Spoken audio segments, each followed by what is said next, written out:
Bonjour, bienvenue à toutes et à tous pour cette nouvelle vidéo hebdomadaire sur l'évolution des marchés financiers. Alors je vous retrouve cette semaine avec toujours un sujet côté États-Unis avec le shutdown qui est toujours en cours. Alors on n'est pas encore au record, hein. Je rappelle que le record de shutdown aux États-Unis de 35 jours, c'était sous la première mandature de Donald Trump. Là, on a un shutdown, donc les fonctionnaires américains qui ne sont pas payés depuis le 1er octobre. Donc ça fait déjà une vingtaine de jours. Alors, on a quelques informations qui viennent des États-Unis, comme quoi on pourrait peut-être avoir un accord entre les républicains et les démocrates d'ici la fin de la semaine. Donc ça donne un petit peu d'optimisme sur les marchés. Ça, c'est le premier point. Le deuxième point, on a eu un sujet sur les banques régionales américaines et notamment sur des petites banques qui émettent de la dette privée. On a des inquiétudes de ce côté-là sur quelques noms spécifiques qui mettent des provisions de côté pour fraude, notamment on peut parler de la banque Zion par exemple.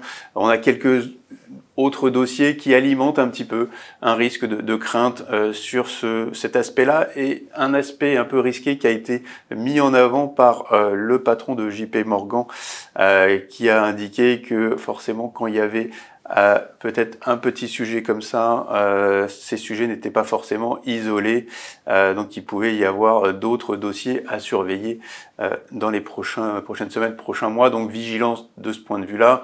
Notre avis, c'est que pour l'instant, on est sur des dossiers qui restent très idiosyncratiques, comme on le dit, assez spécifiques, et qui n'alimentent pas forcément de risques plus systémiques. Donc à surveiller côté banque régionale américaine. Si on regarde maintenant du côté de la France, vous l'aurez noté, on a eu un nouveau downgrade, donc une dégradation de la note de la France, de la part de l'agence de notation Standard & Poor's, donc qui a pris le pas de l'agence Fitch qui avait dégradé la France également il y a quelques semaines. S&P a dégradé en avance sur son calendrier la France à une notation A+, avec des perspectives stables, en pleine réflexion aujourd'hui de la part du gouvernement pour annoncer un budget pour l'année 2026. Donc une dégradation qui est somme toute assez logique et qui amène donc la France sur ce territoire donc A+. On a encore l'agence Moody's qui doit donner des indications sur un éventuel downgrade également, donc qui pourrait abaisser la note de la France également sur cette catégorie A+, comme l'a fait Standard & Poor's et Fitch. Voilà, on verra si elle le fait dans les prochains jours ou si elle attend la prochaine révision à peu près dans 6 mois. Alors, qu'est-ce qui se passe sur les marchés dans ce cadre-là? Si on revient sur la partie taux, on a des taux qui baissent légèrement, que ce soit aux États-Unis ou en Europe. Si on reste sur le cas de la France, notamment, les spreads ne s'écartent pas spécifiquement. Donc le différentiel de taux entre l'Allemagne, le taux 10 ans allemand et le taux 10 ans français ne bouge pas tant que ça. On est en dessous des 80 points de base. Donc que ce soit la notation de la France qui a été dégradée ou les incertitudes qui pèsent sur le budget français ne créent pas de tension nouvelle sur ce spread. Ça, c'est important à signaler. Donc on verra encore une fois dans les prochains jours s'il y a de la tension qui arrive, mais aujourd'hui c'est plutôt rassurant. On peut estimer que la plupart des investisseurs ont déjà anticipé ces dégradations de notes et que la plupart aussi des acteurs sur les marchés financiers sont déjà préparés, on va dire, à un éventuel risque sur la dette française et sont plutôt short, on va dire, du marché. Donc ça, c'est pour cet aspect sur la France. Sur la dette allemande, on a des taux qui ont baissé par rapport à il y a quelques semaines. On est en dessous des 2,60 sur le 10 ans allemand et on est autour des 4% sur le 10 ans américain. Alors sur ces niveaux-là, on va préférer adapter la duration des portefeuilles. Je rappelle que depuis plusieurs semaines, plusieurs mois maintenant, on avait tendance à être surpondéré en duration.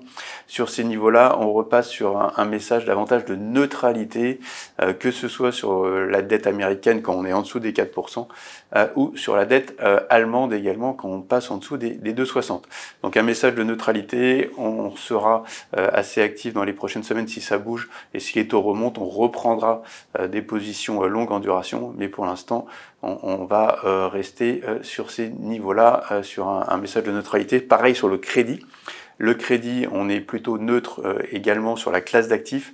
Je rappelle qu'on a un message de prudence sur les marges et qu'on préfère couvrir les portefeuilles lorsqu'on peut le faire pour se prémunir d'un risque d'éventuel écartement des spreads. Voilà pour la partie allocation sur la partie plutôt fixed income. Je vais revenir deux minutes rapidement sur ce qui s'est passé sur les marchés actions, puisque dans ce contexte-là, on a quand même des marchés actions qui se tiennent toujours bien. Que ce soit aux États-Unis, sur la semaine, on est toujours en progression de l'ordre de 1-2% sur les indices américains. Le CAC 40, lui, s'en sort plutôt bien également, puisqu'on a une performance de l'ordre de 3%. Alors encore une fois, on peut le mettre par rapport en relation par rapport aux événements qui se passent en France. On voit bien qu'il y a une décorrélation sur les marchés actions français et l'actualité politique. On a des belles performances sur certaines valeurs, notamment LVMH, qui a sorti des bons résultats, qui a pris 12% sur la semaine, donc une belle publication, ou d'autres valeurs également qui se comportent bien. À noter, à contrario, une nouvelle importante à signaler sur BNP, qui a été assigné par un jury américain, notamment représenté par 3 Soudanais, qui donc a accusé la BNP d'être impliquée dans le régime soudanais dans les années en 1989. Donc une amende de 20 millions de dollars, qui n'est pas énorme en soi par rapport à la valeur bien évidemment de BNP, mais des impacts importants puisque l'action a perdu aussi presque 12% sur la séance.